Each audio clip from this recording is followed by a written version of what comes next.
स्पैरोमैन गुलाब सिंह नेगी जी गौरैया संरक्षण के लिए 15 साल से काम कर रहे हैं। उन्होंने बचपन की दोस्त गौरैया को फिर से घर वापस बुलाने का संकल्प लिया है। वे अन्य लोगों को भी घोंसला निःशुल्क देकर इस मुहिम में शामिल करते हैं और उन्होंने गौरैया के संरक्षण के लिए शपथ पत्र भी बनवाए हैं। जिन लोगों को घोंसले दिए जाते हैं उन्हें गौरैया के संरक्षण के लिए ये शपथ पत्र भी साइन करवाए जाते हैं। यदि ऐसा वृक्षारोपण के साथ भी किया जाए तो वृक्षों की देखभाल भी लोग अधिक समय तक करेंगे। घोंसले निःशुल्क देने के साथ साथ वो लोगों को सोशल मीडिया के माध्यम से लगातार जागरूक करते रहते हैं। वे पक्षी प्रेमियों के सवालों के भी जवाब देते हैं। सिर्फ घोंसला लगा देने से गौरैया नहीं आती।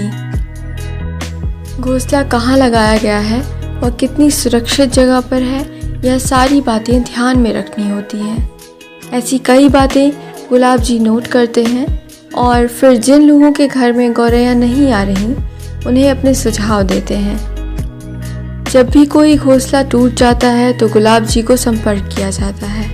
बच्चे उन्हें कॉल करके छोटी बर्ड्स को बचाने का प्रयास करते हैं।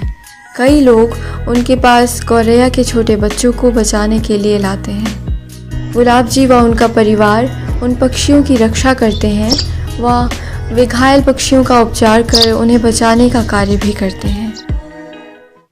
हमारे घरों में गौरैया को फिर से जगह मिले, ऐसी उनकी आशा है।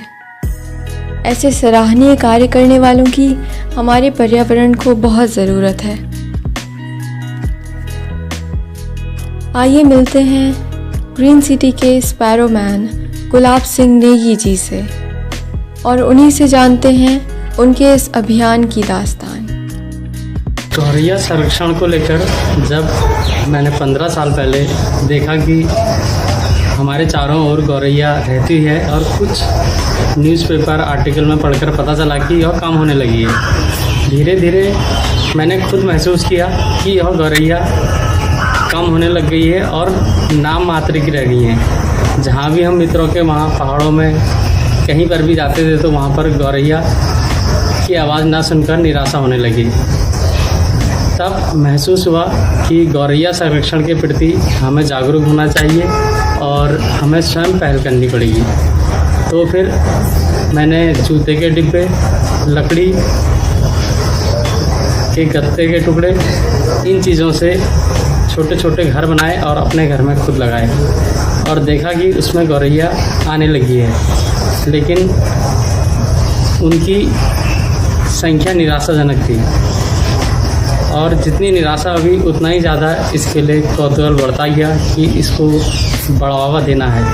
और जो हमारी घरेलू चिड़िया है गौरैया, इसको हम बढ़ाते जाएं और इस मुहिम को करते करते आज इतने साल बीत गए हैं और आज यह चिड़िया यहाँ पर लगातार आने लगी है और बहुतायत में पाने लगे हैं। लोगों को जागरूक करने के साथ साथ आपकी संस्था घोंसले भी बांटती है। इसकी शुरुआत कैसे हुई? जब हमारे घर में लगे हुए जो जूते के डिब्बे थे, कार्डबोर्ड के टुकड़े के बने हुए नेस्ट लगने लगे और उनमें गौरैया आने लगी, तो हमारे जितने भी परिचित थे, हमारे रिलेटिव्स थे, फ्रेंड्स थे और मेरा स्कूल है वहाँ पर, यहाँ पर पेरेंट्स भी आते हैं, तो उन लोगों ने देखा कि एक चिड़िया जो हमारे हाथ से बने हुए घोंसले में आ जा रही है, तो उन्होंने भी मुझसे कहने लगे कि आप सर जी हमें भी एक घोंसला दीजिए। तो मैंने बड़े की मदद से लोगों को यह घोंसला देना शुरू करा और धीरे धीरे इस नेस्ट बांटने के अभियान में 4 चांद लगने लगे। जो भी ले जाता था उन नेस्ट को, उनके घर में भी स्पैरो आने लगी। लेकिन इस अवधि में, इस समय को बीतने में 3, 4 से 5 वर्ष लगे लोगों के वहाँ। जब मैंने घोंसले दिए और उनको जाकर ऑब्जर्व करा कि उनके वहाँ क्यों नहीं आ रही है, उन चीज़ों को नोट करके मैंने ब्रोशर बनाया और उनको लिख कर रखा, फेसबुक व्हाट्सएप के माध्यम से सब लोगों को भेजता रहा कि आप ये कीजिए, ऐसा मत कीजिए। तो उन लोगों को भी सफलता मिली और वो लोग भी आगे को इस मुहिम को बढ़ाते गए। क्या सिर्फ घोंसले लगा देने से किसी के घर में गौरैया आ जाएगी, या उसके लिए कुछ विशेष बातों का ख्याल भी रखना होगा? हम लोग जब भी अपने घर में इस घोंसले को लगाएं, इस नेस्ट को लगाएं, तो हमें ध्यान रखना है कि यह डायरेक्ट सनलाइट में ना हो। ऐसा नहीं कि सुबह की किरण इसमें पड़नी चाहिए या शाम की पड़नी चाहिए, इसमें कोई भी लाइट नहीं पड़नी चाहिए, बारिश का पानी नहीं पड़ना चाहिए। और सबसे मुख्य बात कि वहाँ पर चढ़ने के लिए, बिल्ली के लिए, आदि जानवरों के लिए कोई भी स्लैब वगैरह ना हो। और यह हमारी हाइट से ऊपर होना चाहिए, ताकि जब चिड़िया इस पर आए तो उसको डर नहीं होनी चाहिए कि मुझे यह मानव छू लेगा या मेरे बच्चों को या अंडों को परेशान करेगा या उनको छूकर देखने की कोशिश करेगा। जब उसको एहसास हो जाता है कि यह घर हमारे लिए बिल्कुल परफेक्ट है, दोनों नर और मादा, मेल और फीमेल दोनों लोग सर्वे करते हैं, और जब उनको लगने लगता है कि यहाँ पर हमें कोई दिक्कत नहीं है, तो वह स्वेच्छा से वहाँ पर आते हैं, अपने लिए तिनका लेके आते हैं और उसमें अंडे देते हैं और उससे बच्चे बनाते हैं। ये मैं घोंसले का एक डेमो दिखा रहा हूँ, ताकि इस वीडियो के माध्यम से इसको आप लोग देख सकते हैं और अपने घरों में लगा भी सकते हैं। ये जो है अंदर 4 से 5 इंच का होता है, 5 बाई 5 इंच अंदर, और इसका होल साइज जो है 1.5 इंच का होना चाहिए, 1.5 इंच डाया का। इसको हम कभी भी ज़्यादा ना करें, ताकि हम केवल स्पैरो कंजर्वेशन की बात कर रहे हैं। अगर हम इसको 1.5 इंच से ज़्यादा करेंगे तो इसके अंदर दूसरे जो हमारे चिड़िया होती है वो आ जाती है और इस गौरैया को डिस्टर्ब करती है। और इसमें हमने एक यहाँ पर ये लगाया हुआ बैठने के लिए, ताकि जब भी अप्लाई करके आए तो यहाँ पर बैठे और यहाँ से अपने बच्चों को अंदर जाकर दाना पानी खिलाए।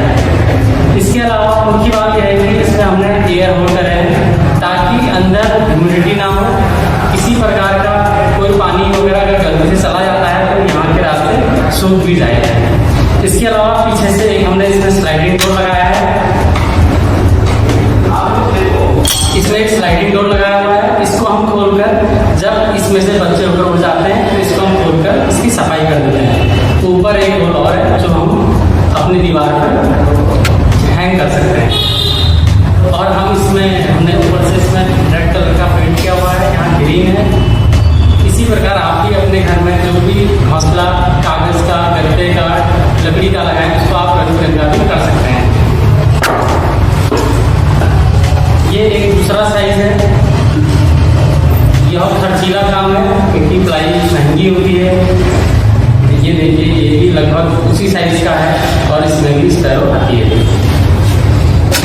इसके अलावा जब प्रयोग करने की बात आती है, हम लोग जब प्रयोग करते हैं तो मैंने एक गुल्लक को लिया है। इस गुल्लक को ऊपर से एक ड्रिल मशीन से होल करा है और इसको हैंग करा दिया है, और इसमें भी एयर होल करे गए हैं, ये आप देख सकते हैं। इसमें भी चिड़िया आती है लेकिन बहुत कम सक्सेस हुआ, लेकिन लकड़ी वाले में उसमें जगह ज़्यादा होती है। यदि हम मटका वगैरह थोड़ा बड़ा लगाएं तो उसमें चिड़िया आ जाती है। इसी क्रम में मैंने अपने घर में जो लौकी होती है, हम लोग बीज बनाते हैं, तो उसको भी हमने लिया है, ये देख सकते हैं। इसको भी अगर हम अपने वहाँ टीन सेट है या कहीं पर हमारा कच्चा छप्पर है जिसमें हम गाय भैंस रखते हैं, अगर इसको वहाँ पर हम हैंग करते हैं तो इसके अंदर भी चिड़िया चली जाती है। इसके अलावा जो इसका दूसरी तरफ का ढक्कन है, उसको भी यदि हम काट दें तो उससे भी कुछ हम बल्ब वगैरह काटने का ही बना सकते हैं। इस मुहिम को आगे बढ़ाते हुए आपकी भविष्य की क्या योजना है? भविष्य में हम चाहते हैं कि इस गौरैया संरक्षण की मुहिम को हम बहुत आगे ले जाएं, और इसमें जितने भी गवर्नमेंट ऑफिसेज हैं और मंदिर हैं और इस तरीके से कुछ सार्वजनिक जो चीज़ें हमारे आसपास बनी रहती हैं, ट्यूबवेल बने होते हैं, वहाँ पर हम इन घोंसलों को स्थापित करें और जो जहाँ पर वहाँ पर हमारा जो भी पक्षी प्रेमी होगा वह उन चीज़ों को मॉनिटर करेगा, ऑब्जर्व करेगा और उनकी देख रेख करनी है, वह भी उसी के सुपुर्द करने के विचार में है। दर्शकों से आप संक्षिप्त में क्या कहना चाहते हैं? इस पर्यावरण दिवस पे 5 जून को हमने पर्यावरण के तहत हमने एक ऑनलाइन कार्यक्रम चलाया था, जिसमें हमने जो लोग भी इस पर्यावरण को बचाने के लिए जो जहाँ पर रह रहा है अपने घर पर, उसने कुछ भी अगर अपने जानवर पक्षियों के प्रति कुछ किया हो तो हमने उसकी 2 मिनट की वीडियो मंगाई थी और हमें इसमें बहुत सारी एंट्रियाँ प्राप्त हुई और उसका हमने रिजल्ट भी निकाला, जो कि बहुत ही सामान्य रूप से उन्हें पुरस्कार भी हमने इस संरक्षण पर्यावरण संरक्षण और गौरैया संरक्षण की मुहिम के तहत उनको हम ऑब्लाइज करेंगे। और हम चाहते हैं कि इस तरह की छोटी छोटी कोशिशें हर जागरूक आदमी करे, ताकि हम अपने पर्यावरण को, अपने पशु पक्षियों को, अपने पेड़ पौधों को हम बचा कर रख सकें। अपने अपने घरों में जो लोग भी अपना नया घर बना रहे हैं, ज़रूर उसमें 2 से 4 भूसे लगाएं और उनकी सुबह की चहचहाट को सुनें और उसका मज़ा लीजिए। यही ज़िंदगी है। इसी के साथ शुभकामनाओं के साथ नमस्कार।